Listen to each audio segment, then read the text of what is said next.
महागरीब बहू। रेणुका को न जाने क्यों रोने की आदत है।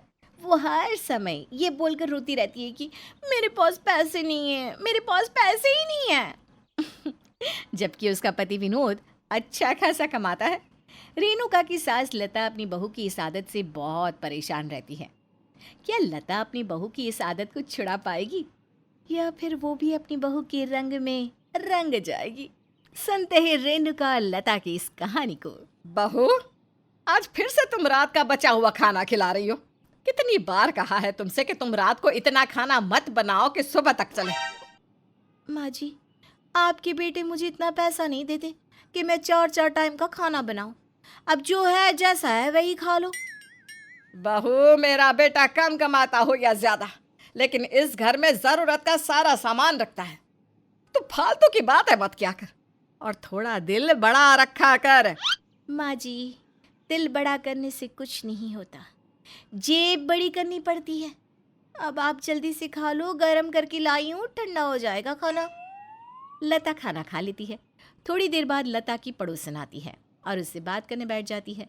तभी लता अपनी बहू से कहती है, बहू, हमारे घर मेहमान आए हैं, जाकर चाय बना कर लाओ। लता बहन, हम कहाँ के मेहमान, हम तो पड़ोसी हैं। चाय वाय तो रहने ही तो आप। अरे बहन, इतने दिनों बाद आई हो तो मेहमान ही हुई ना आप। अब आई हो तो बिना चाय पिए नहीं जाने दूंगी। अरे जा बहू, चाय बना ला। पता नहीं क्यों माँ जी सबको बुला बुला कर चाय पिलाती हैं। इन्हें पता ही नहीं कि कितनी महंगाई हो रही है। अरे इन्हें चाय पीने का शौक है तो ये क्यों नहीं चली जाती किसी के घर चाय पीने के लिए? थोड़ी देर बाद रेणुका चाय बनाकर लाती है। चाय देखकर लता और पड़ोसन दोनों के होश उड़ जाते हैं। लता गुस्से से अपनी बहू से कहती है, बहू, क्या हुआ है तुझे? ये काली चाय बनाकर क्यों लाई हो? इसमें दूध क्यों नहीं डाला? माँ जी, आपको पता तो है दूध कितना महंगा हो रहा है, इसलिए मैं दूध कम ही लाती हूँ। अब घर में दूध नहीं होता तो क्या करती मैं, इसलिए बिना दूध की चाय बना दी मैंने। अरे बहू, बाजार से ले आती या मंगवा लेती। माँ जी, दूध लाने के लिए पैसे भी तो होने चाहिए ना।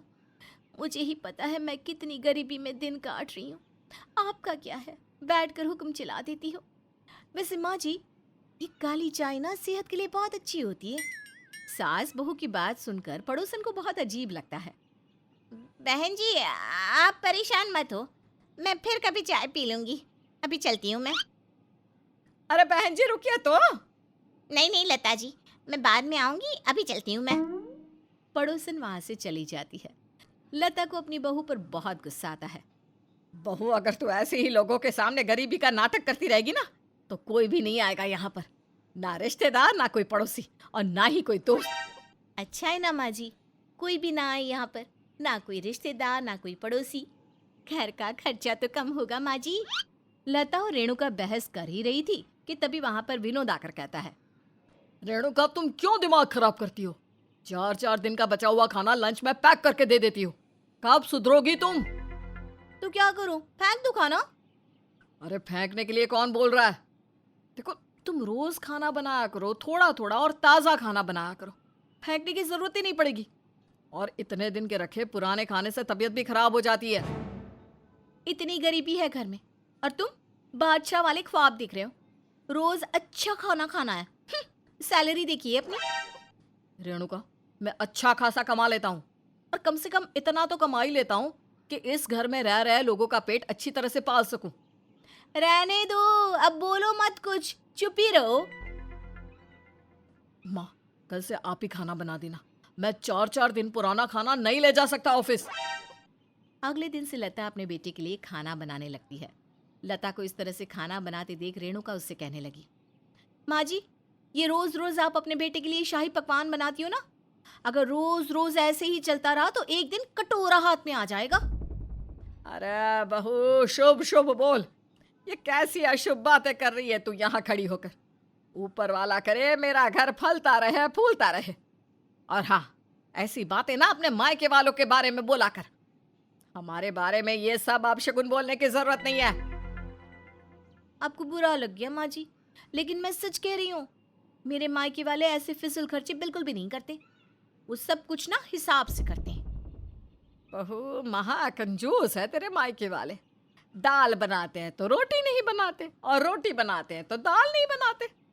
मुझे याद है, मेरा बेटा पहली बार तेरे घर गया था और बेचारा अचार से रोटी खाकर आया था। तेरे घर वालों से इतना भी नहीं हुआ कि अचार के साथ प्याज भी दे दे। माँ जी प्याज दे देते, लेकिन उस समय प्याज कितनी महंगी बिक रही थी, बिल्कुल सोने के भाव। इसलिए उस दिन घर में ना प्याज नहीं थी। अरे ओ प्याज की बच्ची, एक बात बता, दुनिया में कौन ऐसा आदमी होगा जो अपने दामाद को अचार के साथ सूखी रोटी खिलाता होगा? अरे पहली बार मेरा बेटा तेरे घर गया था, तब से आज तक नहीं गया वो। इस तरह रेणुका और लता में बहस होने। अगले दिन रेणुका अपने घर के बाहर खड़ी हुई थी, तभी वहां सेब बेचने वाला आया। मोहल्ले की सभी औरतें सेब खरीदने लगी। तभी एक औरत ने रेणुका से कहा, अरे रेणुका, तू वहां क्यों खड़ी है? सेब बहुत सस्ते और अच्छे हैं, ले ले तू भी। मैं कहाँ लूंगी दीदी, अब गरीब लोग सेब कहाँ खाते हैं। हमारे यहाँ तो ये आलम है कि रोटी बना लो तो सब्जी की चिंता, और सब्जी बना लो तो रोटी का आता पता नहीं। अरे रेणुका, ऐसा क्यों बोल रही है? विनोद तो बहुत अच्छा कमाता है। दीदी कमाते हैं तो क्या, सभी खाने में ही उड़ाते हैं? भविष्य के लिए कुछ बचाना भी तो होता है ना। यहाँ खड़े होकर तो तू गरीबी पर खूब भाषण दे रही है, लेकिन रोज रात को विनोद इतनी सारी चीजें खरीद कर ले जाता है, खाने की, पहनने की, और तेरी सास भी दिन भर कुछ न कुछ खरीदती रहती है। उन्हें देखकर तो लगता नहीं कि तू गरीब है।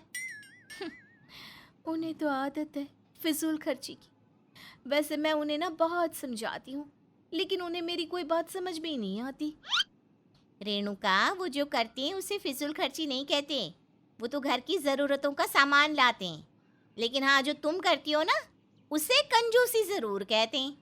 इसीलिए ये कंजूसी बंद करो और एक अच्छी गृहिणी बनो। रेणुका औरतों की बात सुनकर वहां से चली जाती है और घर के अंदर आकर कहती है, इन औरतों को इतना भी नहीं पता कि आज जो हंस हंस कर सेब खरीद रही है ना, जब कल को इनके पास खाने के पैसे नहीं होंगे तब पता चलेगा। धीरे धीरे रेणुका की इस आदत के बारे में सभी को पता चल गया। इस बात से परेशान होकर लता ने विनोद से कहा, विनोद, तेरी बीवी ने तो सारी दुनिया के सामने हमें गरीब बना दिया। सच बोल रही हूँ मैं, इतनी महा गरीब बहू मैंने पहले कभी नहीं देखी। माँ, रेणुका की इस आदत से तो मैं भी बहुत ज्यादा परेशान हूँ, समझ में नहीं आ रहा क्या करूँ। बेटा, ये ऐसे ही मेरी इज्जत का जनाजा कब तक निकालती रहेगी? हमें कोई ना कोई ठोस कदम उठाना ही होगा। माँ, इस बात से बचने का बस एक ही तरीका है कि हमें इससे भी ज्यादा गरीब बनना होगा, तभी कुछ हो सकता है। अब विनोद और लता ने अपनी बहू को सबक सिखाने की ठान ली।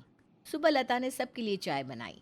जैसे ही रेणुका ने चाय पी, वैसे ही मुंह से निकाल दी, माँ जी, ये क्या बनाया है आपने?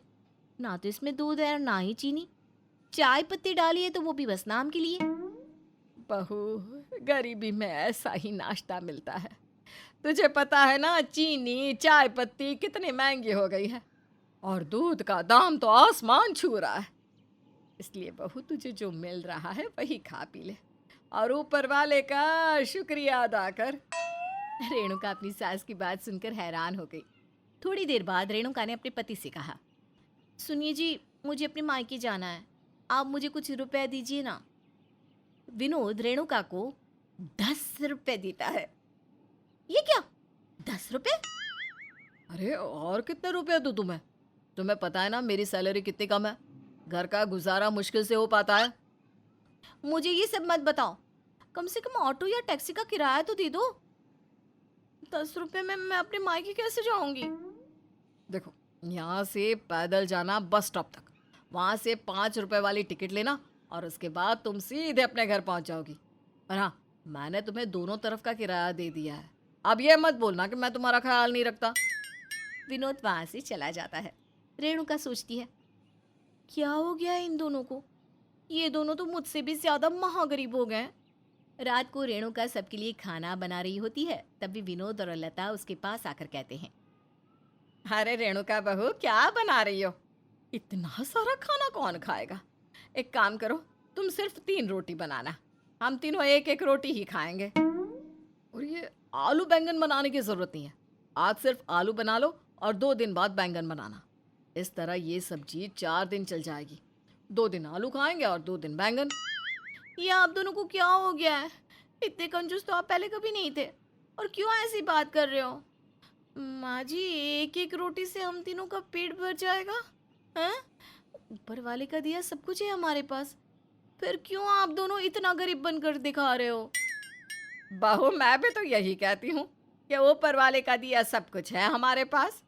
फिर क्यों तू महागरीब बनकर दिखाती है? तेरी वजह से हमारे घर की हर जगह बदनामी हो रही है।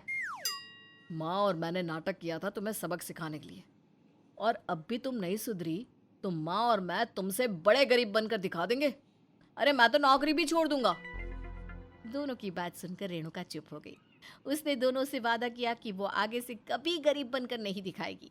अब रेणुका अपने मोहल्ले वालों, रिश्तेदारों और दोस्तों के बीच अपनी और अपने परिवार की छवि सुधारने की कोशिश कर रही है।